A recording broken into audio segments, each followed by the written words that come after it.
नमस्कार, स्वागत है आप सभी का। देख रहे हैं HNN न्यूज। इस वक्त देश की नजरें मध्य प्रदेश के धार जिले की ऐतिहासिक भोजशाला पर टिकी हुई है। आज शुक्रवार का दिन धार के इतिहास में एक नया पन्ना लिखने जा रहा है। जी हां, क्या आज की महाआरती धार के इस ऐतिहासिक विवाद को एक नया मोड़ देगी? क्या धार की भोजशाला का विवाद भी अयोध्या और ज्ञानवापी की राह पर आगे चल रहा है? एएसआई के सर्वे और इतिहास के पन्नों के बीच आखिरकार इस विवाद का अंतिम सच क्या है? और सबसे बड़ा सवाल, क्या अदालती फैसलों से सदियों पुराने इन धार्मिक विवादों का कोई ऐसा हल निकलेगा कि दोनों पक्षों को जो मंजूर हो? इसी पर आज चर्चा करेंगे। अधिवक्ता तनुज दीक्षित जी हमारे साथ हैं। आप सभी का स्वागत है। सबसे पहले अधिवक्ता तनुज दीक्षित जी, आप ही के पास आना चाहूंगी। मुस्लिम पक्ष ने सुप्रीम कोर्ट का रुख करा है, हिंदू पक्ष पहले ही सुप्रीम कोर्ट में कैविएट दाखिल कर चुका है। कितनी संभावना है कि सुप्रीम कोर्ट में कुछ पॉसिबिलिटी मुस्लिम पक्ष के लिए या कुछ रिलीफ जो है उन्हें मिले सुप्रीम कोर्ट में? और जब कैविएट लगी है तो इसका सीधा मतलब ये रहता है कि बिना हिंदू पक्ष को सुने, न्यायालय से रिक्वेस्ट की है कि बिना हिंदू पक्ष को सुने आगे की कार्रवाई और सुनवाई ना हो। तो ये सुनिश्चित किया गया है। निश्चित रूप से मध्य प्रदेश उच्च न्यायालय ने जो धार भोजशाला को लेकर के अपना इंपॉर्टेंट जजमेंट सुनाया, उसमें सन 2003 की जो आदेश थे, एक प्रशासनिक आदेश जिसके तहत नमाज भोजशाला में करने की परमिशन दी गई थी, उसको भी रद्द किया। और साथ ही साथ माननीय उच्च न्यायालय ने यह भी माना कि ये मां सरस्वती वाग देवी का मंदिर है और ये मंदिर के जो प्रमाण है ये केवल हम कहेंगे दस्तावेज तक सीमित नहीं है।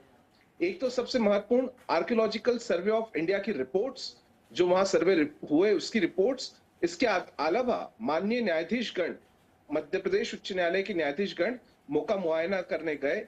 उन्होंने जाकर वहां पर प्रत्यक्ष रूप से उन सबूतों का आकलन किया, उन रिपोर्ट्स का आकलन किया और उसके बाद ये महत्वपूर्ण जजमेंट उन्होंने दिया है। निश्चित रूप से माननीय सर्वोच्च न्यायालय में भी जब ये कैविएट पहले दाखिल हो चुकी है और अगर आगे सुनवाई होती भी है तो उसमें सबसे महत्वपूर्ण होगी एएसआई की जो रिपोर्ट्स है वो, और जो मौका मुआयना किया गया था माननीय न्यायाधीशगण द्वारा, उसकी बात। तनुज दीक्षित जी, जिस तरह से मुस्लिम पक्ष सुप्रीम कोर्ट जरूर गया है, लेकिन क्या समझा जाए? जब एएसआई ने जांच करी, उसके बाद हाईकोर्ट में वो प्रमाण दिखाए, जिस परिसर की दीवारें ही चीख चीख कर अपना प्रमाण दे रही है, जिस तरह से वहां संरचनाएं मिली, शिलालेख मिले, क्या सुप्रीम कोर्ट में मुस्लिम पक्ष की दलील टिकेगी सर? नहीं, देखिए ये बेहद मुश्किल होगा, क्योंकि जब प्रमाण, देखिए उच्च न्यायालय ने जो फैसला लिया है ये कोई जल्दबाजी में धार्मिक भावनाओं का लिया हुआ फैसला नहीं है। ये एविडेंसेस के बेस पर जो सर्वे है, क्योंकि आर्कियोलॉजिकल सर्वे ऑफ इंडिया का सर्वे अपने आप में बहुत मायने रखता है, उसके सर्वे की रिपोर्ट्स के आधार पर लिया हुआ फैसला है। और जैसा मैंने आपको बताया कि ये मौका मुआयना, आप देखिए इस तरीके का बहुत कम देखने को मिलता है, लेकिन वास्तविकता देख करके जो माननीय न्यायाधीशगणों ने फैसला दिया है, निश्चित रूप से बहुत परिपक्व और एक मजबूत आधार माना जाएगा।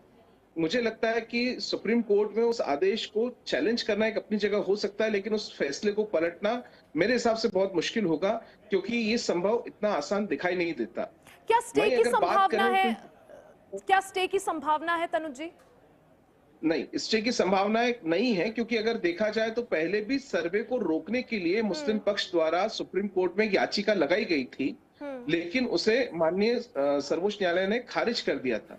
कि जो याचिका है जिस पे केवल स्टे मांगा जाएगा वो मुश्किल रहेगी, लेकिन हाँ, आने वाले समय में जो सुप्रीम कोर्ट में पूर्ण याचिका है वो जरूर दाखिल होगी, उस पर जरूर मुद्दे के साथ में चर्चाएं होंगी, लेकिन जो मध्य प्रदेश उच्च न्यायालय का जो फैसला है ये मजबूत दिखाई देता है मुझे। ठीक है, आप सभी का बहुत बहुत शुक्रिया समय देने के लिए, हमारे साथ जुड़ने के लिए। तो देखिए, आज शुक्रवार का दिन है और आज का दिन धार के इतिहास में एक नया अध्याय जोड़ने जा रहा है, क्योंकि मध्य प्रदेश हाईकोर्ट के उस ऐतिहासिक फैसले के बाद आज पहला शुक्रवार है जिसमें कोर्ट ने यह माना था कि परिसर वाग देवी यानी मां सरस्वती का ही मंदिर है। अब ऐसे में आज महाआरती और अखंड पूजा वहां हो रही है।